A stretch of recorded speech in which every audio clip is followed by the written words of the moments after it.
పక్షులకు TDP Janasena BJP నాయకులకు కార్యకర్తలకు అభిమానులకు మరియు 4వ వార్డు నుంచి వచ్చినటువంటి ప్రజలకు మరియు మీడియా మిత్రులకి అందరికీ నా హృదయపూర్వక నమస్కారాలు. మన ఎమ్మెల్యే కోవూరు శాసనసభ్యురాలు శ్రీమతి వేమిరెడ్డి ప్రశాంతి మేడం గారి ఆదేశాల మేరకు ఈరోజు బుచ్చిరెడ్డిపాలెం మున్సిపాలిటీలో ఉన్నటువంటి 4వ వార్డులో ప్రజా సమస్యల పరిష్కార వేదిక కార్యక్రమం ఏర్పాటు చేయడం జరిగింది. ఈ కార్యక్రమంలో 4వ వార్డు నుండి కొంతమంది అర్జీలు ఇవ్వడం జరిగింది. రోడ్లు, డ్రైన్లు, కాలువలు పూడిక అని చెప్పడం జరిగింది. వాటి సమస్యలను పూడిక తీయమని వెంటనే చెప్పడం జరిగింది. రోడ్లు, డ్రైన్లు ఆల్రెడీ మేము పెట్టేస్తున్నాము, వర్క్ స్టార్ట్ చేస్తాం. అదేవిధంగా ఇక్కడ శేషాద్రి నగర్లో ఉన్నటువంటి ప్రజలు గుడి కావాలని అడగడం జరిగింది. మేడం దృష్టికి తీసుకెళ్ళున్నాము. మేడం గారితో మాట్లాడి ఈ సమస్య పరిష్కారం చూపుతామని కోరుకుంటున్నాను.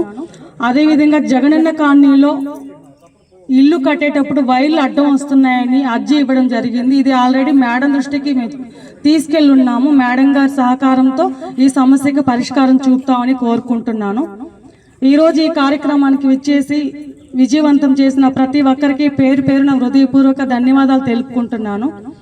అదేవిధంగా ఎమ్మెల్యే వేమిరెడ్డి ప్రశాంతి మేడం గారు, ఎంపీ వేమిరెడ్డి ప్రభాకర్ రెడ్డి గారి సహకారంతో బుచ్చిరెడ్డిపాలెం మున్సిపాలిటీలో ప్రతి వార్డులో ప్రతి దగ్గర పని జరుగుతూనే ఉంది, అభివృద్ధి పనులు జరుగుతూనే ఉన్నాయి. అందుకు ఎమ్మెల్యే మేడం గారికి, ఎంపీ గారికి ప్రత్యేకంగా ధన్యవాదాలు తెలుపుకుంటూ కార్యక్రమానికి వచ్చి విజయవంతం చేసిన ప్రతి ఒక్కరికి అభివృద్ధి కోసం అనేక పరిశ్రమలు తీసుకొచ్చారు. అలాగే అనేక సంక్షేమ కార్యక్రమాలు ఎలక్షన్ మేనిఫెస్టోలో ఏదైతే సంక్షేమ కార్యక్రమం ఎంత ద్రవ్య లోటు ఉన్నప్పటికీ ప్రజలపై భారం పడకుండా చెప్పినటువంటి వాగ్దానాలు అమలు ఉన్నాయి. చాలా పనులు, సమస్యలు ఉన్నాయి. కానీ సమస్యల పరిష్కారానికి ఆర్థిక దిగ్బంధం ముందుకు వెళ్లాల్సిన బాధ్యత ప్రభుత్వం పైన. అది ముందుగా మనం గ్రహించాలి. మనకు కొత్త ప్రభుత్వం ఏర్పడి 1 సంవత్సరం 6 నెలల కాలం ఎంతటి ఆర్థిక దిగ్బంధం ఉందో చాలా మంది ఇక్కడ ఉన్నటువంటి అందరూ కూడా ఉన్నతమైనటువంటి వ్యక్తులు, చదువుకున్నటువంటి వ్యక్తులు, కోట్ల రూపాయల, లక్షల కోట్ల రూపాయల ఆర్థిక లోటు ప్రతిదీ తనఖా పెట్టి ప్రభుత్వాన్ని నడిపినటువంటి ప్రభుత్వం. మరి ఇక్కడ పరిష్కారం చిక్కుతుంది, ఖచ్చితంగా పరిష్కరిస్తారు. ప్రభుత్వం మీకోసం పనిచేస్తుంది, మీకోసమే నడుస్తుంది. కాబట్టి కొన్ని పనులు ఆలస్యంగా జరుగుతాయి, కొన్ని పనులు సత్వరంగా జరుగుతాయి. కాబట్టి ప్రజలు అర్థం చేసుకొని ప్రభుత్వానికి సహకరించి ప్రభుత్వం యొక్క కృషిని మీరందరూ కూడా ఒకసారి గుర్తించాలని కూడా కోరుకుంటున్నాం.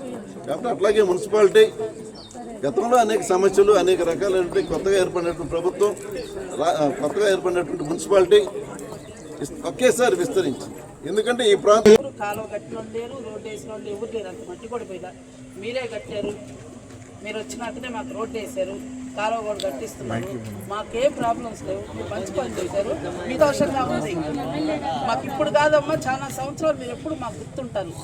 అంతే, మాకు అదే సంతోషం. మేము చెప్పడానికే మీకు వచ్చాము. చాలా పార్టీలు వచ్చాయి, చాలా మంది వచ్చారు, ఎవ్వరు చేయలేము. మాకు మీరే చేశారు. జరుగుతుంది, రోడ్డు వేసారు, బాగుంది. మాకు అది చెప్తానికి